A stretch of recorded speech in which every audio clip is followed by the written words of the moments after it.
Hey everyone, and welcome to our second episode of probably my favorite show, and I think all of our favorite show that we've made so far, the Friday Night Wrestling Roundtable.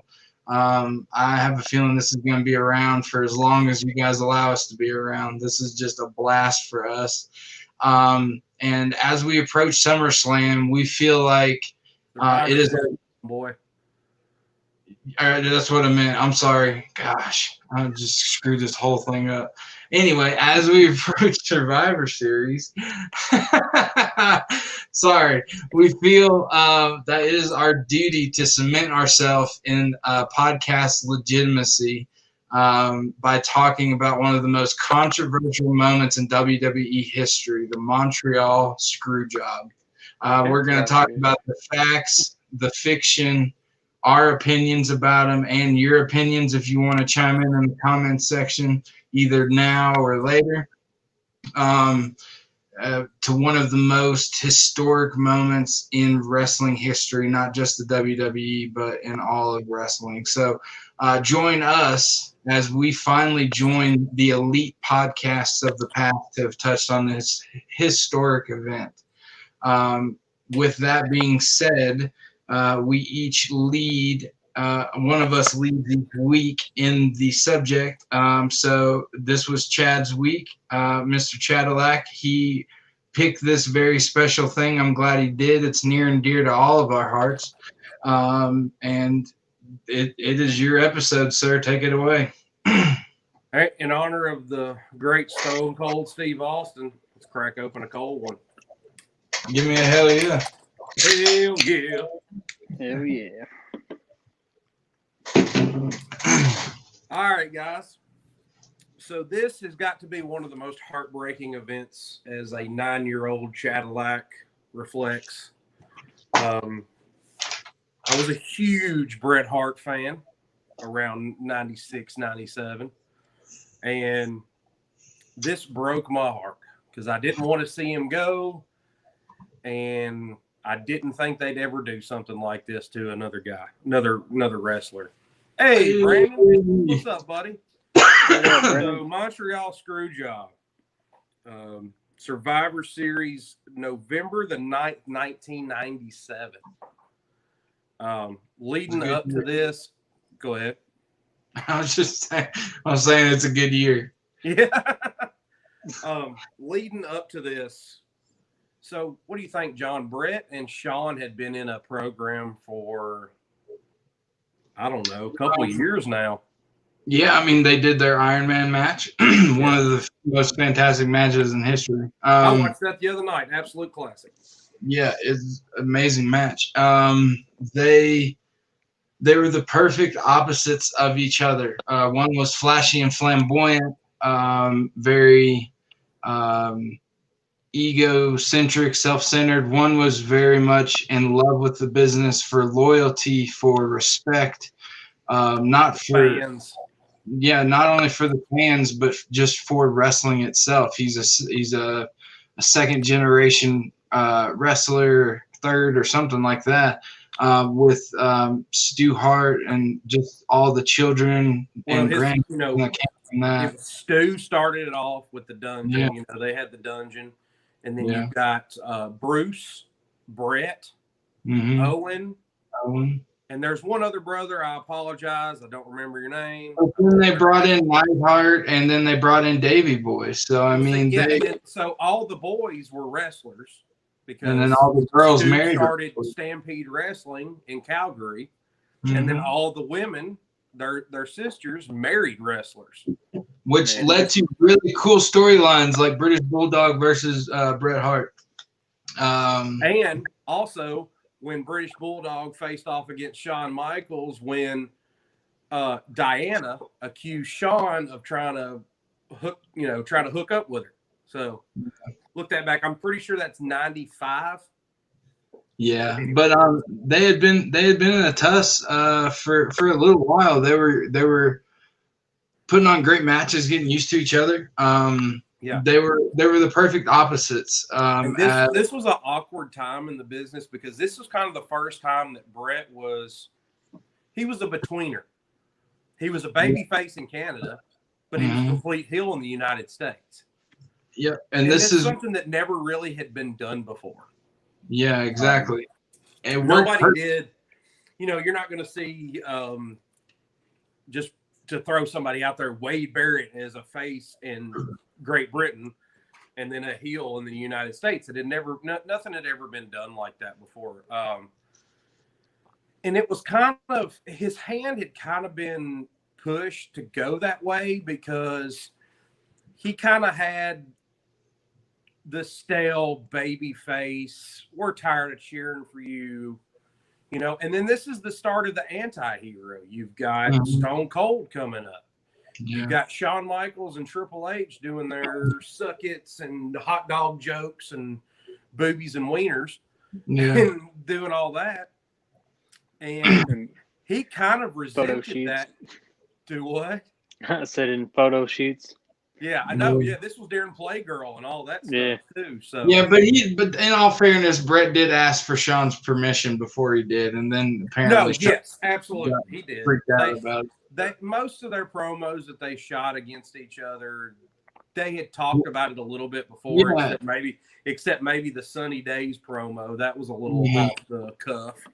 And if you guys don't know what we're referencing to, Bret Hart or Shawn Michaels did a promo on Raw saying Bret had some sunny days, referring to him and Sunny having a little, Tammy Sitch. Yeah, Tammy Sitch, him and Sunny having a little affairage, but was never proven. Know the truth to that.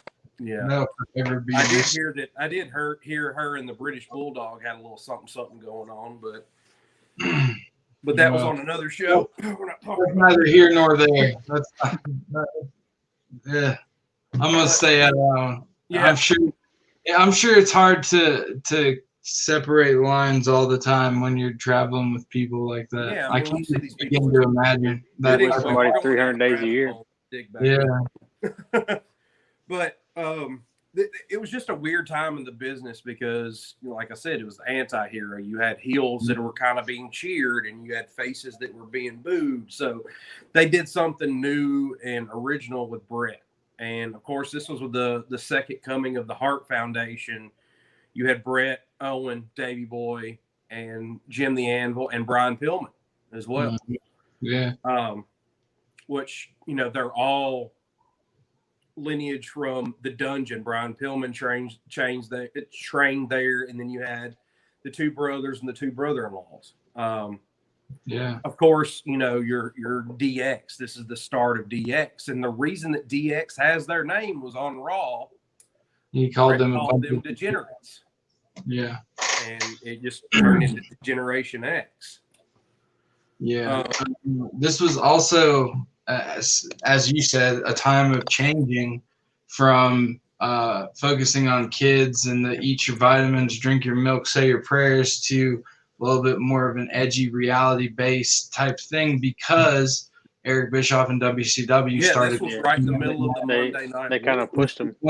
Yeah, this is when it was first starting. And they needed – Ric Flair got hurt and he was getting older for like the first time, and you know he's been getting old for like 5 different times in his career. Ric Flair is now 165 years old. If y'all didn't know. He's had 5 different careers, but they've all been fantastic. But yeah, so they needed they were looking for a new guy to transition the world title from Ric Flair to the next person, and after everything Bret did for the company, you know, from what he says and from what everyone backs, vouches for him, saying he never refused to job for anybody in his life. He would always work to put other people over because of his respect and his love for the business, because he was born into that, and that's all that mattered to him. He didn't care who was on top,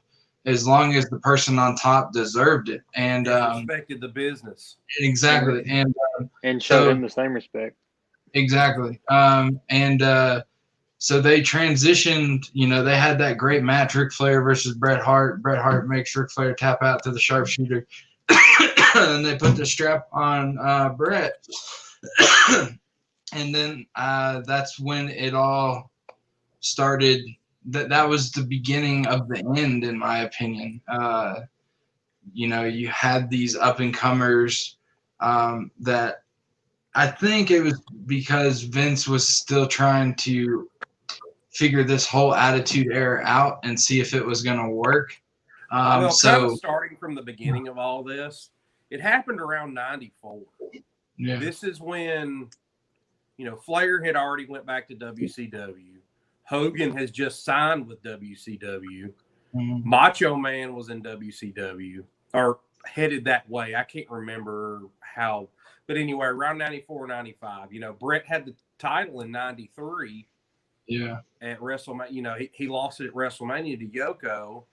And then Hogan came in, did his finagling and ended up with the belt again and then lost it back to Yoko. So they were trying to push Yoko. Yoko had the weight problems. They had to take it off of him. So they had been waffling. Well, in between that, before all that, when Bret started, it was him and Jim, the Anvil, in the Hart Foundation. Well, they used to wrestle against Marty Jannetty and Shawn Michaels and the Rockers a lot. I mean, they were two of the bigger tag teams in the WWF in the early 90s. Well, they started becoming friends then. Well, Shawn does the super kick to Marty through the window, and he gets this big push as the Heartbreak Kid. And Bret feels like he got a big head and was starting to be egotistical and just be a little too big for his britches. Bret's the champion, but Shawn's acting like he's the reason that everybody's buying tickets and why they're there. So that's kind of soured their friendship because originally they were friends. Yeah. Fast forward to, sorry, go ahead, Drew. They had great chemistry in the ring. Like their matches were some of the best matches ever. Whether they were friends or enemies, they always had great matches because regardless, when the bell rang, Bret did respect what Shawn could do in the ring. He just didn't respect what he did outside and the politics that him and the Clip. But those two were absolute magic. You could have put them in the middle of a room with 5 people, and if somebody sees that they're in the wrestling, that room's going to end up getting filled up with hundreds of people because they draw that much attention to themselves. They can tell a story without even promoting the match. They didn't even have to do promos. They got in the ring. You knew that was going to be a story told in the ring with them two. Yeah, I think that's one of Bret's strong points was his storytelling in the ring. Absolutely. Man, go ahead, John. Well, I was going to say that's why Vince bought up Stampede Wrestling to get Bret Hart in his storytelling. Yeah, that was the whole reason because Bret didn't want to leave his father. So Vince knew he had to buy the company to get him. But that, fast forward, absolutely. Bret. As far as how everything was going, I don't think Bret would have fared too well during the Attitude Era. No, he was too much of the cookie cutter, happy-go-lucky. And I mean, those matches, I'm not saying that they wouldn't have found a way to eventually get Bret back into it, but to start it off, Bret would have struggled a lot. He was the uber baby face at the beginning. They even said, even if Bret had stayed, Vince's plan was for him to job to Shawn for the next year and just about everyone possible because they wanted to go more into this Attitude Era direction. And Bret just he wasn't the Hulk Hogan vitamin thing. He was about being proper and being respectful and he being was a very proud Canadian and very proud of the professional wrestling business. And there's no way he was going to do a promo with getting hot dogs thrown at you and shit like that. It's just people rubbing their asses on you or anything. And then you go all the way back to, or not all the way back, but you go back to some of the best matches ever in WWE history, Shawn Michaels and Undertaker at WrestleMania. Does that happen if you replace those matches with Bret Hart? I personally don't think so. No. And the thing is, it's easy to say hindsight 2020. Yeah. Shawn, absolutely, because it turned out great. But it is fun to think, Brandon. I'm glad you asked this question, because it is fun to think about. What would have happened if Bret stayed and Shawn somehow left? Yeah. That would flip the whole business on its head. He almost but did. I think, to your credit, John, like you said, knee injury? Don't think. Go ahead. Yeah. I said Shawn almost ended up having to leave, didn't he, or something, well, he for did like a knee injury? Yeah. But he came back. So, yeah, he was gone from 98 to 2004. Yeah, they shelved it. Yeah, he hurt his back in the casket match versus Taker. Yeah. He got really bad on pills, and he was just bad in a bad personal space. Mm-hmm. And he left and found Jesus and did his whole thing, started hunting and fishing and all that. And he came back in 2004. But the thing that kind of started all this, though, too, was, back in 94, 95, 93, 94, 95, Bret was just happy to be – he was part of that. They did WWF New Generation. He was happy to be the top guy with the belt. Razor Ramon always called him the $400,000 champion because he would get paid $400,000 a year and would be happy just to be the champion. Yeah. All these other guys are trying to make millions and millions, but he really found it prideful to be the champion, not to collect a check. Kevin Nash and Scott Hall are real big about, let's get that money, get that money, get that money. A lot of people are. And yeah, a lot of people are. But Bret took pride in being the champion. He viewed it as, he was still kayfabe about that. I'm the best there is, best there was, best there ever will be, because I'm the champion. Yeah. And, well, he had those years, 93, 94, 95. Well, it was starting to get towards the end of his career where he was getting beat up and banged up. Now I need the money. I've done all the accolades. I've got all the championships. Now I need to start going for the money. Well, that's when him and Vince were in contract negotiations. Yeah. And they did end up agreeing to a contract for $2 million a year for the next 15 or 20 years, something like that. It was 20 years. Which it was a ridiculous contract. It's still not a lot of money when you stretch it out over 20 years. No, so. Well, no, I think it was per year or something like that. I can't remember. It was a lot of money. I think it was like... Yeah, it was 1.5 a year. 1.5 years. Okay, I misunderstood. $1.5 million a year. Yeah, but he turned down like, what, $3 million at first. Well, the original contract with WCW was the original contract was $2 million through WCW. But they agreed on this contract, and it was in the process of getting finalized with lawyers. And Vince calls Bret at home and says, I can't honor this contract. Bret didn't want to leave. He wanted to make some money and stay at WWF because that was his home. Yeah, that's why he took less to stay. Exactly. It's kind of the whole Tom Brady thing. I'll take a little bit the hometown discount. You give me some weapons, He's big enough. Yeah, he was just unselfish.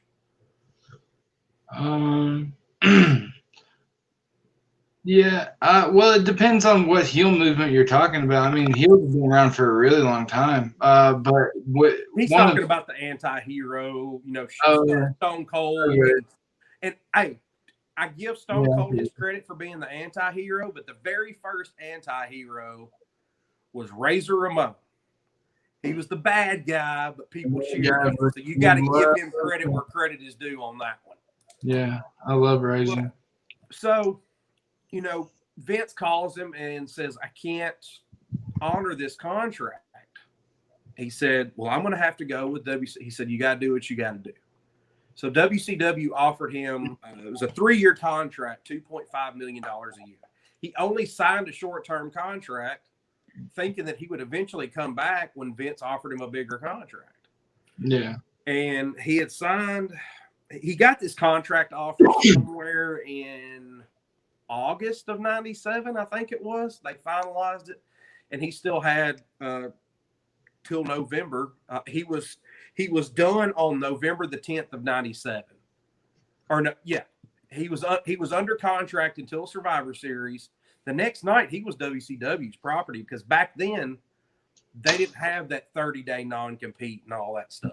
So the next night, because that's how Rick Rude was on Monday Night Raw and Nitro the same week because Raw was taped. Yeah. They didn't have that non-compete. He showed up, won, was out of contract, and went the next week to Nitro. Kind of wish that was still the same. But one thing Brett did though that was genius that more people should do nowadays is he had 100% creative control. Yeah, creative control for the last 60 days of his contract. Because WWE, and they still do it to this day, they tend to bury the person and make them devaluable before they let them go. And Hogan started that because with his WWF contract, he had creative control.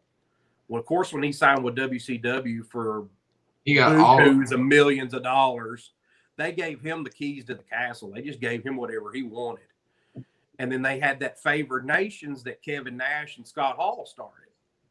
So whoever came in after you, if they were making more, or they would match it or give you more. So WCW, that was the whole downfall of WCW, was their ridiculous contracts. You've got creative control. Well, if you have 4 people in a storyline and they all have creative control and they don't want to do it, the storyline just went to shit and hell in a handbasket already. Nobody wants to do business. That's how you get Jeff Jarrett laying in the ring. Oh my God. And that's and Brett even said in some interviews I've seen that Eric Bischoff was just a complete idiot. He had no idea what he was doing. Yeah, and the thing is, Brett had creative control, but how much control did he really have? Do you think he would have went to WCW and let them shit on him like that if he had complete and utter creative control? No, and he let Goldberg kick his freaking head in. I mean, I feel like Brett kind of I'm kind of torn between this whole situation, because on one hand, I think Brett made a mistake not going. I think Brett made a mistake going to WCW because he had still so much heat now in WWE after his backstage brawl with Vince, after the promos that he cut, all this stuff that was happening, spitting at Vince, all this stuff. They could have turned that. Vince is really good at keeping egg on his face, eating it. But to his credit, it was kind of too late.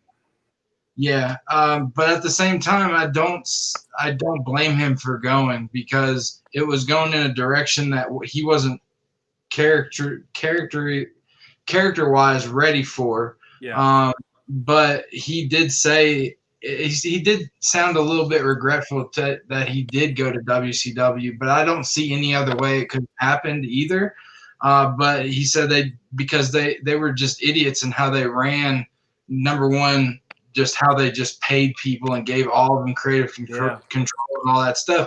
But they didn't capitalize off of any of the heat that he gained in WWF at the time. Like his match was so cold. The things with Vince, because he was gone for so long in between WWF the last time he showed up on TV to when he got to WCW, because I think he had some nagging injuries, but they sat home because they didn't. He sat at home because WCW didn't know what to do with him and put him in a story. If you don't know what to do with Bret Hart, one of the greatest wrestlers of all time, you already don't belong in the wrestling business. Right? He said you're obviously an idiot. He said there were times where they would buy him first class ticket to wherever they were wrestling, bring him the Lincoln Continental, bring him to the locker room, and then say, "We don't have anything for you." So, and then that would be it. And that would count as one of his days. Brandon, night, buddy. Hey, Brandon. Appreciate you tuning in, Brandon. We're in the middle of looking into getting on one of those. We actually have been talking about it. So we're trying to hit the big time. We ain't there yet. Yeah, we're definitely looking to expand. So for sure. But thanks for coming by. Thanks for all your support, Brandon. We appreciate it, man. So leading in more into the Montreal Screwjob. So they got the contract dispute. Everybody knows he's going to WCW. Mm-hmm. So leading up into this, him and Sean, so I guess he found out that Sean said that he would never put Brett over. He said, "I'll never put Brett over." So of course, that's right. Yeah, He said, in the "I would dressing never room. put you over." So Brett right off the bat said, "All right, you never gonna put me over. We'll fix this." And they had their backstage brawl where Brett ripped out Sean's hair and he threatened to quit. And, this is an unsafe work environment and blase, blase. But blase. You heard what I said. I almost spit some tea out my nose, dude. For real. Add that blase, and kerfuffle. Those are my. I'm working. Yeah, I was just getting ready to say that WCW was just a kerfuffle. Yes. And the Montreal Screwjob was the first kerfuffle in wrestling. Yeah. I say it's the first kerfuffle. It wasn't, but it was a great kerfuffle. But I mean, at the same time, do what? I understand Brett's reasoning for it. Yeah. But I do too. He had done so much for WWF. Yeah, but at the 14 years. Yeah. But at the same time though, you have to also understand being Bret Hart, having that kind of mindset, that kind of respect for the business, that kind of insight and knowledge in how the business is supposed to work and to go. Mm-hmm. You can't blame him. If you're saying you're not going to drop the title to him in that match, granted, he did say later that he even offered to drop the title to Shawn the next night. He didn't want to do it in Montreal. Exactly. I don't know how true that is or not. That's exactly. I mean, I don't know what Brett would say, but he was a face in Montreal. He was a hero. Exactly. He didn't want to lose in front of his Canadian. But I say that, and that's kind of like me saying if I had a championship, well, I don't want to lose in New York. That's in America. Yeah. Yeah. But I think it was more. He was a Canadian hero. Yeah. I think it was more the fact he didn't want to lose it there. For one, he didn't want to lose it there. But second, he wanted Shawn Michaels to show him the same respect that he was going to show him. He wanted to be able to put him over first before he put Shawn over. Yeah, like he like, why should I put you over if you're telling me to my face you're not going to? Because Brett put me over. You know what I'm saying? During the Iron Man match, he had already put him over.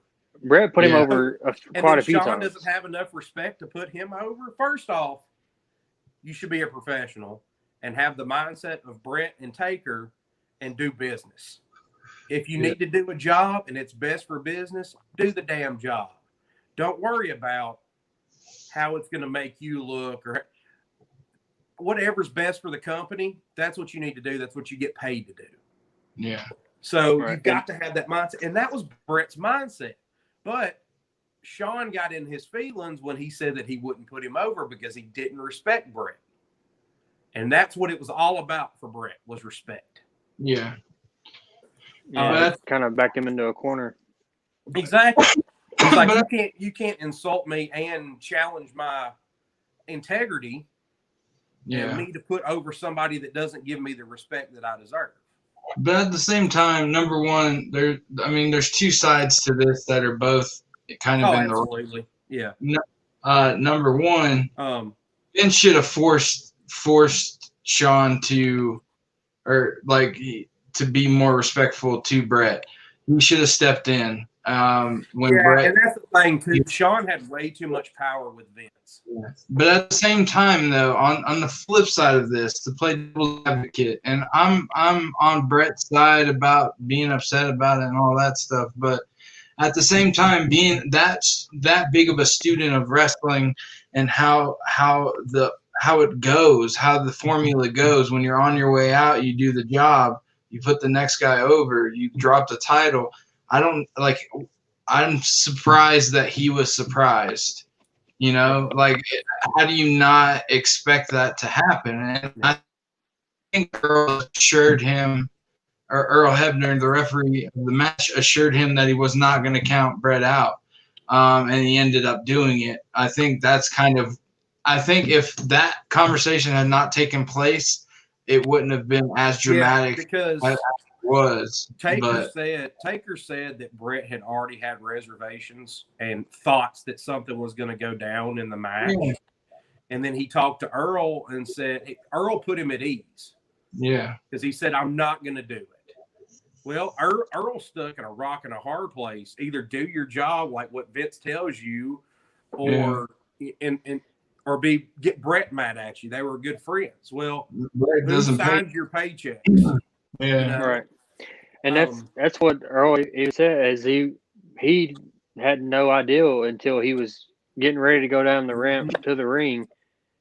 They grabbed him and said, "Hey, yeah, you better do the job." When he puts the move on him, ring the bell. Yeah, when he puts the sharpshooter on it, ring it. Yeah, and he said, I'm not gonna do what? I said he didn't even do it right. If you watch the match, yeah, it was terrible. Brett had to swap his foot for him. Brett does. Brett. That's the thing. Brett put himself in the move that was his demise. Yeah, right. He had to tell him how to do the move so he could screw him over. Yeah. So leading into this, you know, that they all know that. It just shows how professional he was. He fixed Shawn Michaels' fuck up so Shawn could fuck him over. Yeah. And yeah.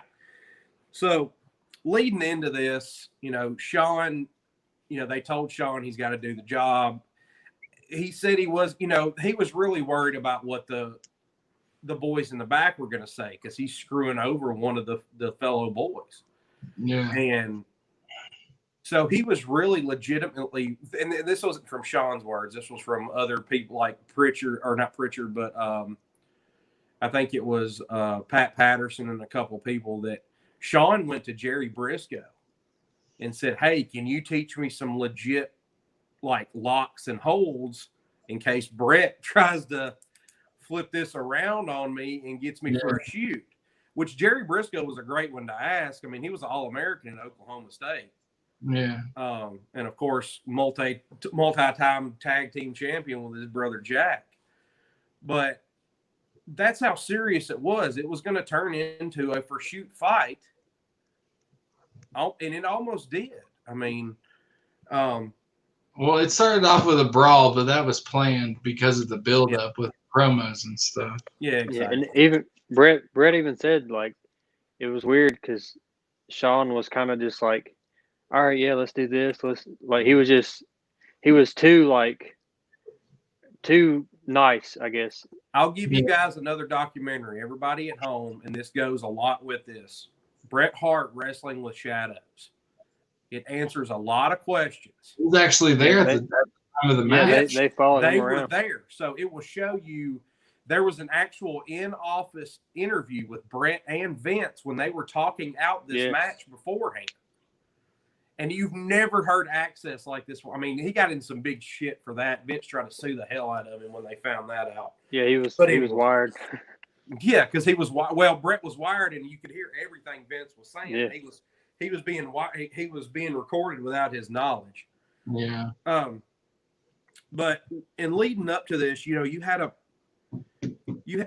Taker had thinkings of what, you know, something's not right. He's not going to drop the belt. So what is he going to do?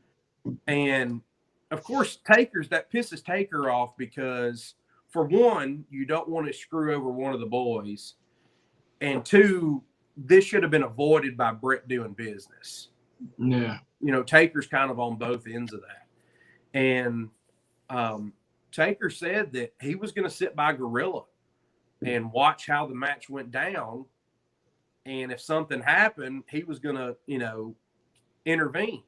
But he caught his guard. He got his guard caught down, and somebody said, "Hey, why don't you watch the match in Vince's office?"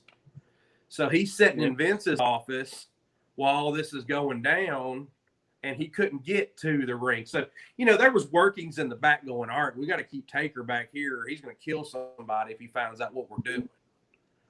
You know, everybody was playing their part. Earl, you know, was saying that he you know, I'm not going to do anything. I'm not going to do anything.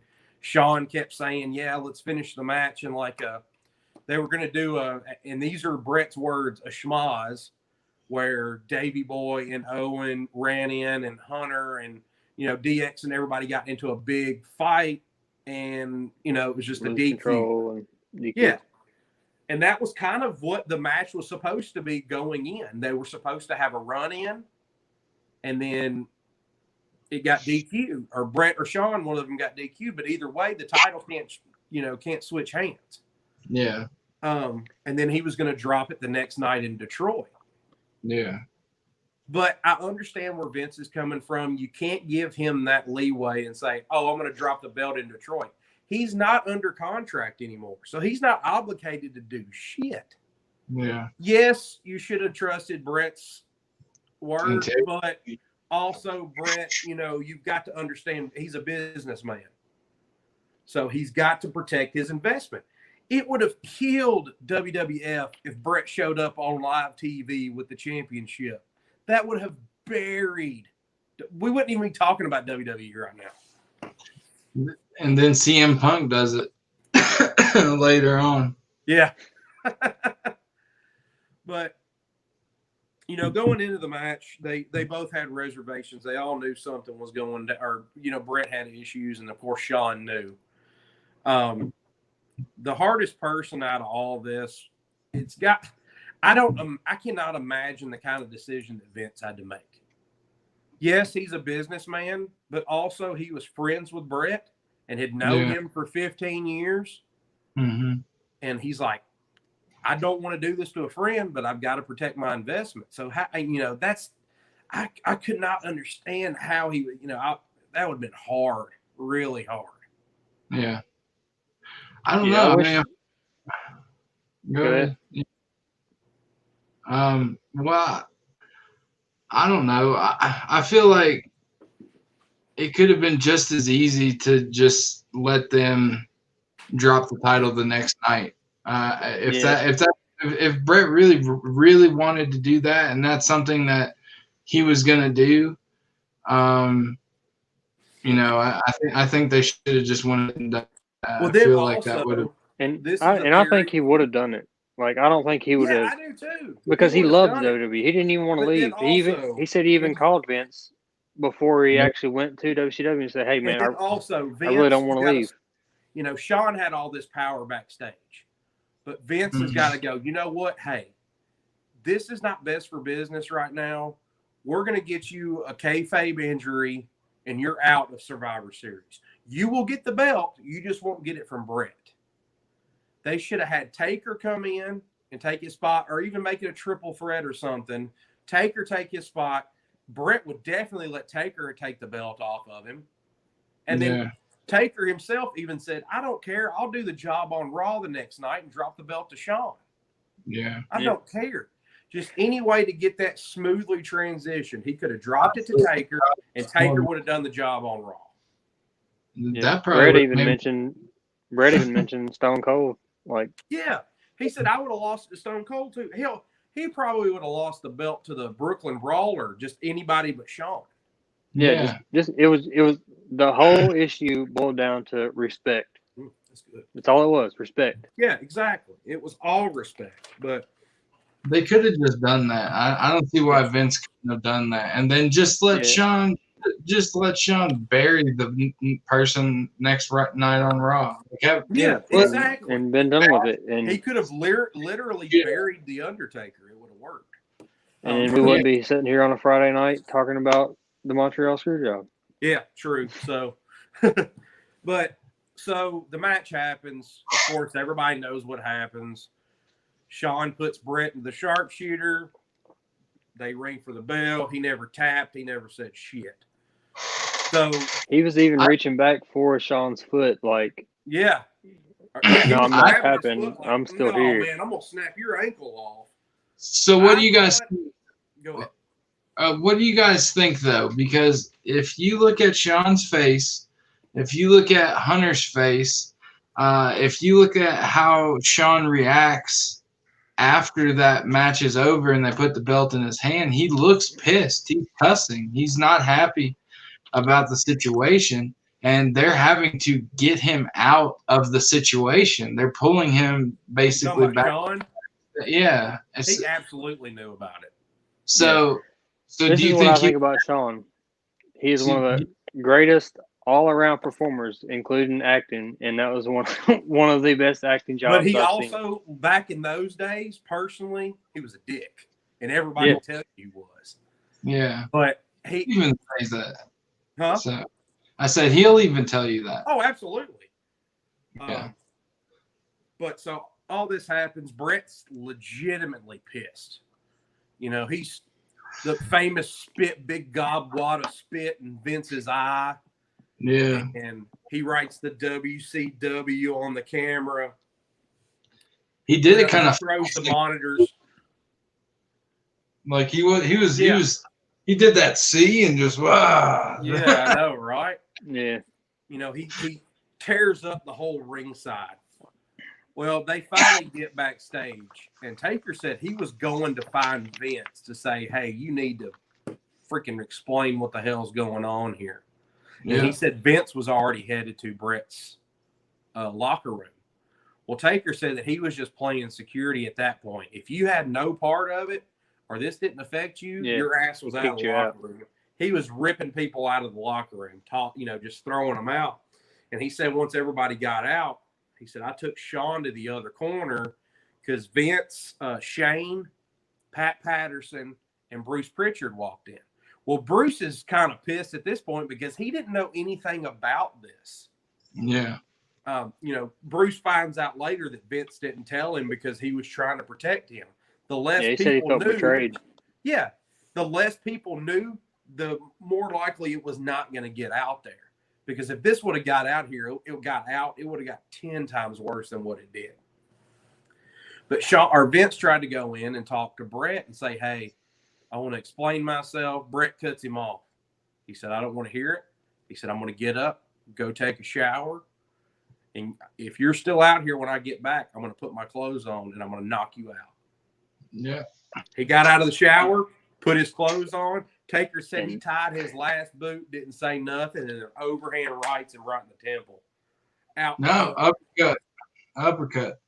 Well, Taker said it was an overhand right.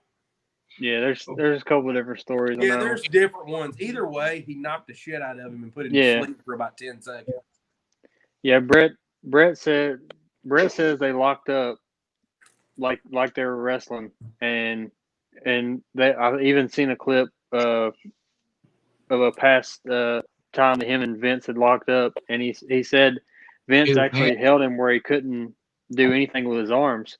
So he was like, I was ready for it this time when we locked up. And he said, okay, yeah, you're right. He dipped down and then, but anyway, either way, he TKO'd him.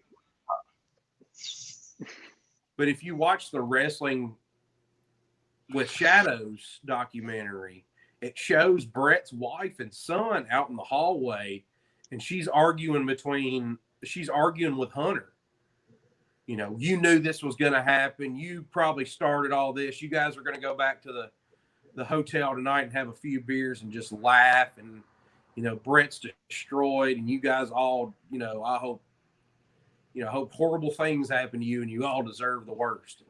Because she thought, I can't remember who they said the idea was, but I think it was Hunter's to say, hey, just put him in the sharpshooter and call for the bell. I can't remember who. I really don't know who's it was. Jim Cornette takes credit, or not Jim Cornette, but he blames Russo for it. Russo blames Cornette. Yeah. Yeah, I don't know. They both kind of.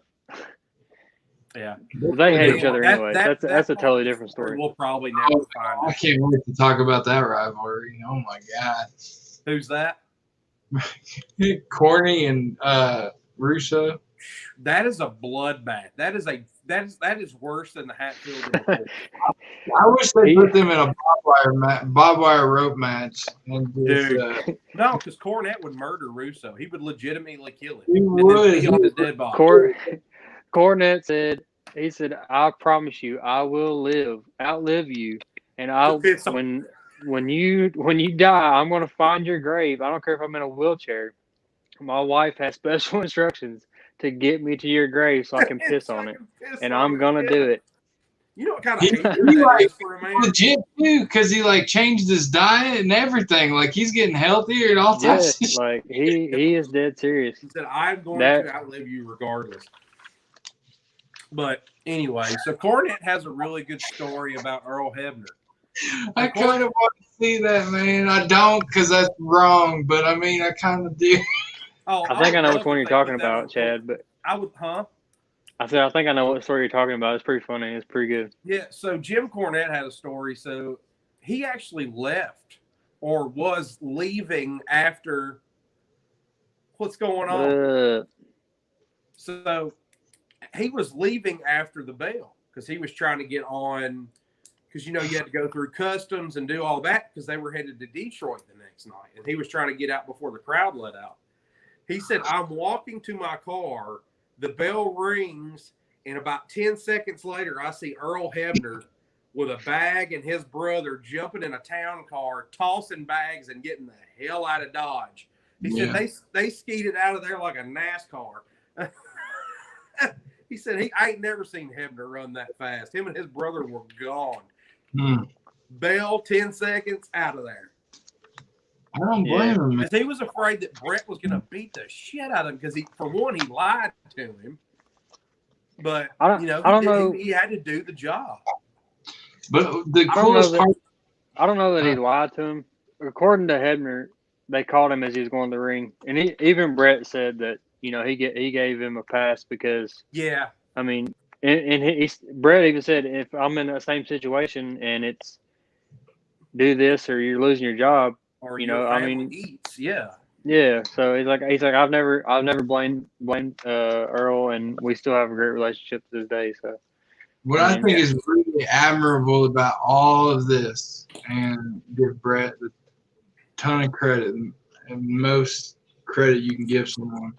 After all of that, after knocking Vince out, after doing what he did on TV, after going through what he did on TV, after all the fuss and commotion that was caused, all the, the documentary, all that stuff, he still, after it was said and done, it was him and the Hart Foundation and Shawn Michaels by himself in the locker room. Brett could have been an asshole and whooped Shawn Michaels' ass, or what he did instead was he shook Shawn's hand and he thanked him for the match.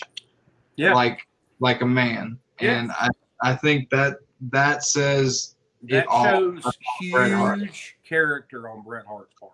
Yeah. What kind of man? A true love for the business. Yeah. Even after what just happened to him. Just knows he got screwed over royally, and he still shook that man's hand and said thanks for the match. Even though he that's knew what Shawn gets me. was lying to him when he said he didn't know anything about it. Yeah. That's what gets me about the whole situation. Like, even through all that, like you said, he still thanked him for the match and, was the bigger man about it. Absolutely. But, that leads back to what we were talking about a while ago. Why not let him do the DQ, drop it on Monday, and none of this ever had to happen. And my main thing on this, I wish Vince would have just said, you know what, Brett, you've done so much for this company. You've held us down after everybody left us. Hogan left, Savage left, all these people left, and you know what? I'm going to do this for you, and let's just put Taker in. You drop it to him, or I'll let you drop it on Monday night and give him that one last thing. Yeah. But I think deep down in Vince's mind, he was still pissed that he was going to WCW. I think that had a little bit to do with it. I mean, that's kind of Vince's fault in a way, though. I mean, sure, yeah. You signed a 20-year deal with him, and then you back out of it, saying I can't pay you. So I mean, he's got to eat. What's he supposed to do? You know what I'm saying? He kind of forced his hand, yeah. Vince even offered to help negotiate Brett's WCW contract, but Brett said that his lawyer. Yeah, I don't know that he had some kind of resentment for that, though. He really probably didn't think that Brett would ever really do that. But, that's here nor there. But the saddest thing about all of this is this started the downfall of Brett's career. Which sucks because he was such a great wrestler. Yeah, I love Bret Hart. He was one of my favorites. I would love to put him on a Mount Rushmore of wrestling, and he deserves an honorable mention. But I think the WCW years kind of kill that because he didn't have the longevity as a Taker and, the rest of them. So, yeah, man, when you heard that, when you heard that guitar hit, you knew what was up. Yeah. When you heard that and you saw the pink and the man made pink cool. Yeah. But when I saw that he signed with WCW, I was upset because I wasn't a big WCW fan, but it was a reason for me. I did watch WCW, but I was always a WWF at heart. Yeah. Because I like the Stings and all them on that side, but I always kind of watched WWF more. But anyway, I was excited to see him on WCW because I was envisioning him as the face of the company. Yeah, he even said he was expecting to come in immediately, start working with Hogan and stuff like that. Yeah, he said he wished he would have.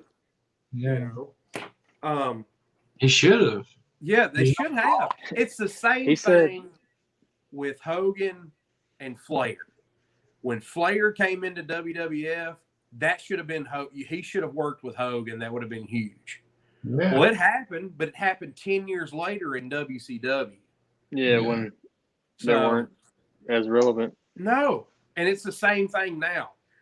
30 years or 15, 20 years ago, I would have loved to seen Sting and Undertaker.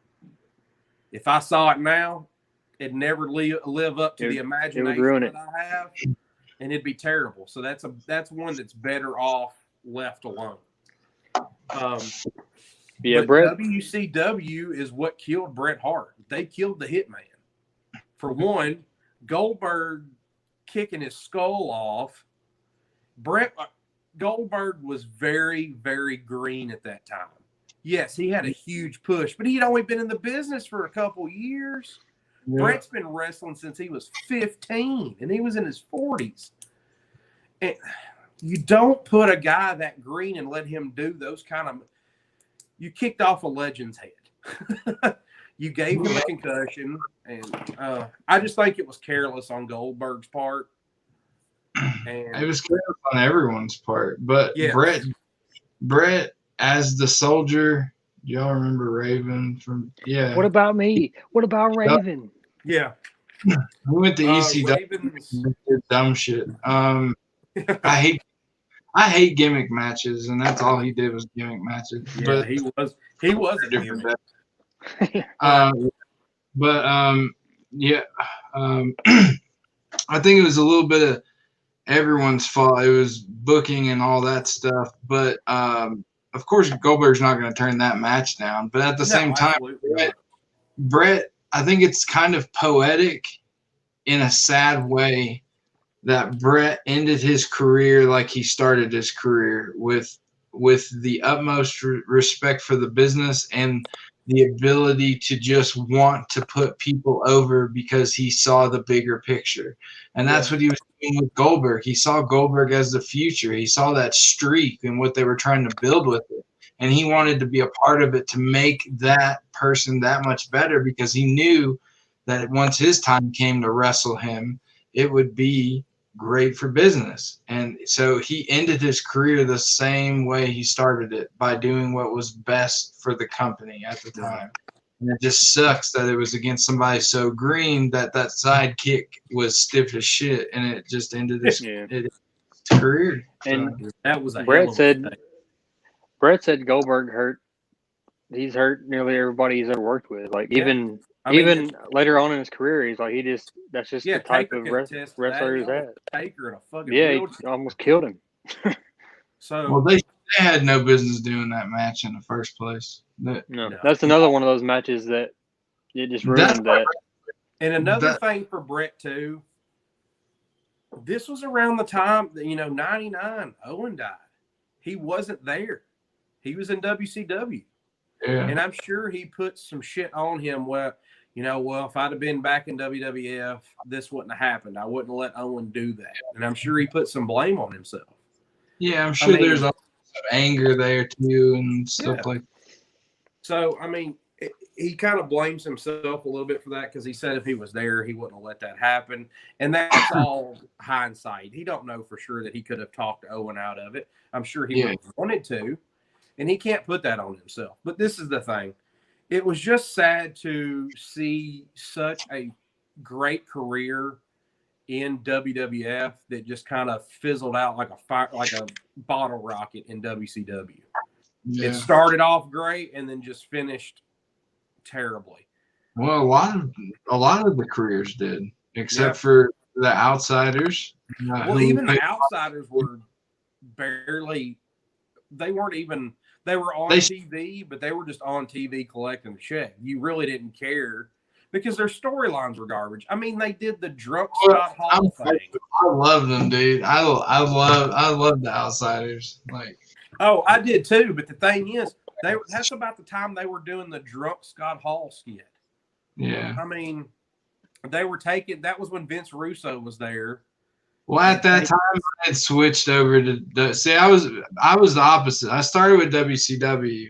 That was my thing, and then around that time, like when it started to fall apart, and Jeff Jarrett got there, and the NWO was like 150 people and shit like that. That I was in WWF with Stone Cold and The Rock and all that stuff. And I was too. You know, I started watching WCW when it had just started with the Outsiders angle. Yeah. I heard on the dirt sheets that Scott Hall was going and then Kevin Nash was going. And I was watching Bash at the Beach when Hogan turned heel. Yeah. I was crushed. I thought I was going to die. I never thought that Hogan would ever turn on his Hulkamaniacs. Yeah. And then he does. And that was the same thing I was about Brett, man. I was such a huge Brett fan. When he did that face in Canada and heel in United States, I was legitimately mad at him. Like, doesn't he know I live in Tennessee? That's the United States. Is he mad at me? You know, how dare he, stupid Canadian? You know, that kind of thing. Because I was legit a huge fan of Brett. I was just like, how could he personally do this to me? You know, but that's what you do when you're a wrestling fan. You invest yourself. Yeah. That, you know what? Bret Hart really knows who I am, and he knows I'm watching every week. You know, when you're 9 years old, you know. Yeah, they always say, everyone always says, if they can just suspend your disbelief for just a second, they've done their job. And that's the reason I watch it now, and I'm a grown-up, is because it's not just for kids. It's you have a hard day at work, you having a rough time at home, watch wrestling for 2 or 3 hours. You ain't gonna be worried about nothing except for why that dude's hitting that dude and what are they doing backstage, and you know who's gonna be the champion next. It's your escape from reality for a couple of hours. That's the great hell, when I was living down the road, but when Portland, like you would go every Sunday or every Sunday pay-per-view was on, and we'd have hot wings together, and just nothing existed outside of that TV for those 3 hours. You know, we watch WrestleMania. What was going on the TV, our conversation, and how many wings I could stick in my face. That's about it. Like that's what I love about it. Yeah. Logically, it makes no sense. Who would do this? Who would look like this while they're in the ring? Who would want to oil themselves up and wear leather underwear and just wrestle another dude? I mean, it would have been a great career. It would have been so fun if I would have done it earlier in life. But I'm just saying, like, logically, it makes no sense. But it's just. John, question though: how many times have you played WWE and made me and you as a tag team? None. I don't make myself in games. I don't like it. Oh, dude, that's the first person I make. Forget everybody else. I'm making me. I know I really couldn't do it, so I'm going to put myself on the game. Like me and you on my WWE 2K20 are tag team champs right now. Stand up, man. I need to make Drew our manager like a Harvey Whippleman or something. I have a guy that I make. So if it's like an RPG, his name's Eddie Rose or Eddie Rose. And if it's a sports game, it's Sir King. That's the people that I make. In wrestling, I always in the games where they have the people that announce the name, I just kind of build it from the last name, like from the games that they can talk about. I always make myself. I'm selfish. I bought the game. I get to make the rules. No, I get that. I like it as authentic as possible, and I don't like hearing them say the wrestler The fun thing for me, and I notice I do it all the time when I'm making other characters. I go back to like the early '90s stuff and making like the jobs. I made a Native American guy. I made a firefighter. I do like the old school. I made a butcher one time because they had a meat cleaver on there. I don't know, but that's the era that I grew up in, was watching that hokey dokey cartoon stuff. But that's what I grew up on. So, speaking of video games, did you see AEW just announced their? All right. The graphics are shit. Who gives a shit? It's still gonna, if it plays anywhere close to the wrestling games that play now, it's gonna be amazing. Yeah. Who's making it? Yakas, whatever. The ones that originally started making the WWE until they went over to, what are they? Are they the ones that made SmackDown? No, yes. Aren't they? They're also the ones that made the WCW, NWO. They made SmackDown versus Raw, and they made the WCW like NWO versus WCW. All the good wrestling games in history, basically. So. I'm doing some research here. Yeah, Dylan, I remember that too. Sorry. I remember pay-per-view where Big Show got jackknife powerbombed and dropped on his neck and broke it. Yeah. That was cool. So, 2K makes WWE now, but before then, these are the guys that made their video games. No longer, sir.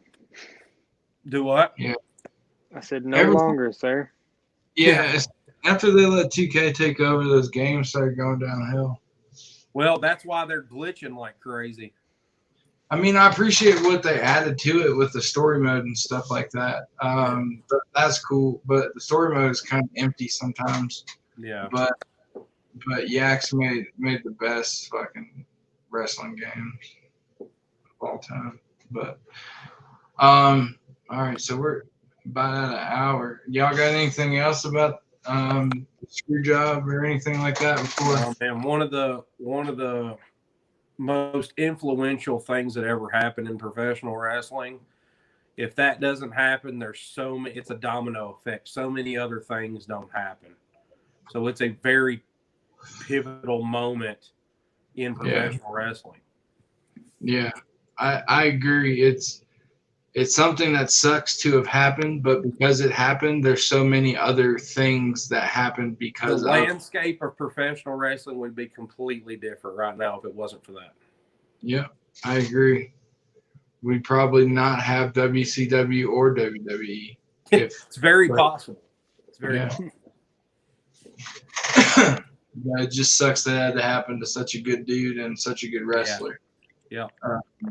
The excellent Brett, you're still the best there is, best there was, best there ever it will be. Hands down. Yeah. It's just, I'll never feel good about this story. Never. No. I like talking. I like the drama that it's trenched with. I can say that because I didn't go through it, but it just sucks. Yeah. But it's so interesting. But it just sucks. Yeah, there's so many moving parts to it, and you want to know more about it. But then as you're doing it, you're like, God, I wish this wouldn't have happened. But, if it didn't, so-and-so and this and that and the other, it's just, I don't know. But it happened how it happened. It did. Brett's still making money. So. Yeah, exactly. But he did get super kicked out of a wheelchair. So yeah. And I actually got to see him in Nashville. And calling Pittsburgh, Pennsylvania, the armpit of America. Yeah. the guy what he deserved, which was ultimately the Hall of Fame.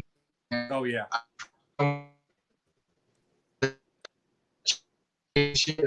Like he did, man, you were the guy that they wanted and trusted to be put into the Hall of Fame of that same company. I feel like hopefully that satisfied him in the same way that being champion satisfied him, if not more, because he definitely deserves that spot. I know they've kind of watered it down some, but they just give it to a lot of people just to give it to him. But I think Brett, regardless of how they treated the Hall of Fame, Brett would have met all the criteria to be in it, and he deserves it. So this is my thing. Since he went to WCW, Sean gets all these accolades of being, and he is one of the greatest in-ring performers. But Bret Hart does not get his just dues for being the tactician that he was, and the scientific wrestler that he was, and how cerebral he was. He was the technical wrestling was the greatest of all time. Mm-hmm. He was very cerebral. Yeah. So, and like Stone Cold said, he could look dog tired in the middle of the match. He can make you think that he has been in a fight and then turn it on in a second because he wasn't gassed at all. He was in perfect. And that's the thing. He was always conditioned. He always had respect for it. So he made sure he was conditioned so he didn't look sloppy out there.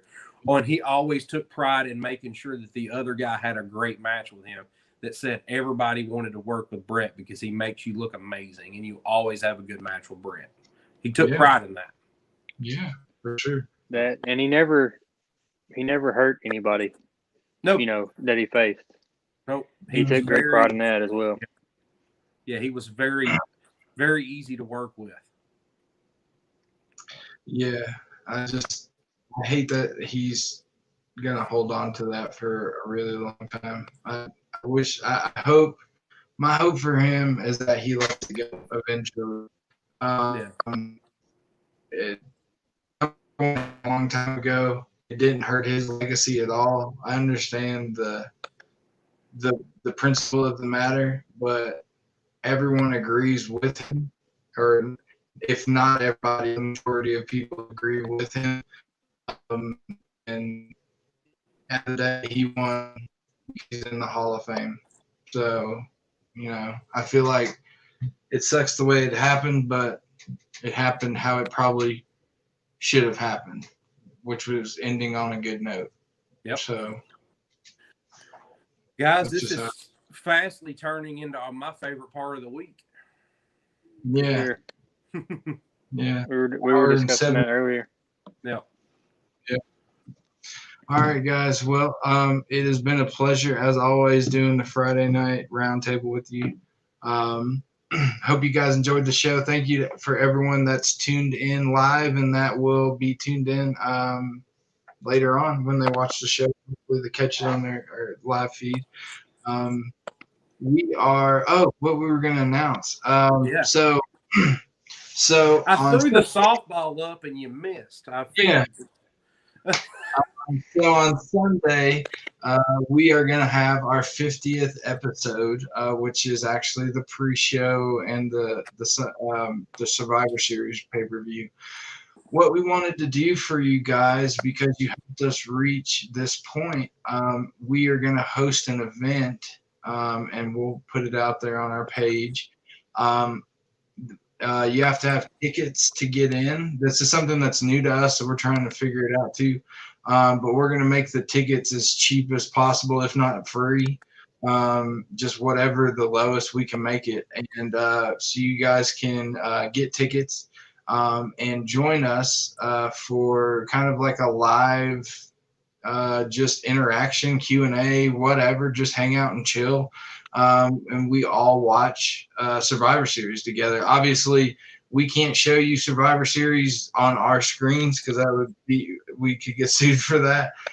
So you would watch it along with us, and we would all react together, interact in the comments, things like that. Or if you don't have the network and you don't want to buy the pay-per-view, we'll be more than happy to commentate what's going on. We'll probably be doing that anyway. I'm no Jim Ross, but I can tell you what's going on. Yeah, I'm sure you'll hear our opinion throughout the entire night as it goes. I think it's going to be a blast. It's going to be fun for us. And also, you'll get a special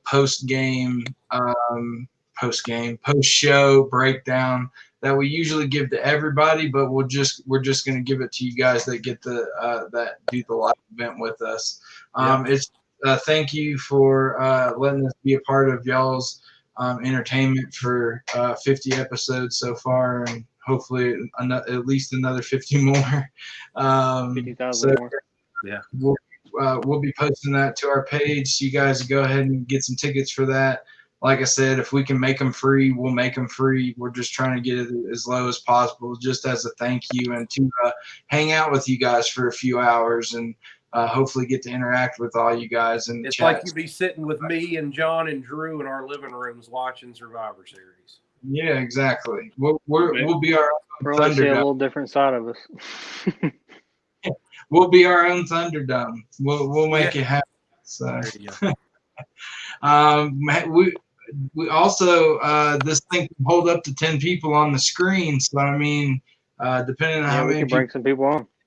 Yeah, we can bring some of you guys on at certain points during the time. We just need your email addresses, and we can work all that out later in the chats or whatever, or however you guys want to do it. You can DM into us, and we can just in DMs. Yeah, you can be a part of the show with us. Anyway, again, thanks for joining us tonight, and we'll see you next week, like always. So, too sweet. Yeah, too sweet.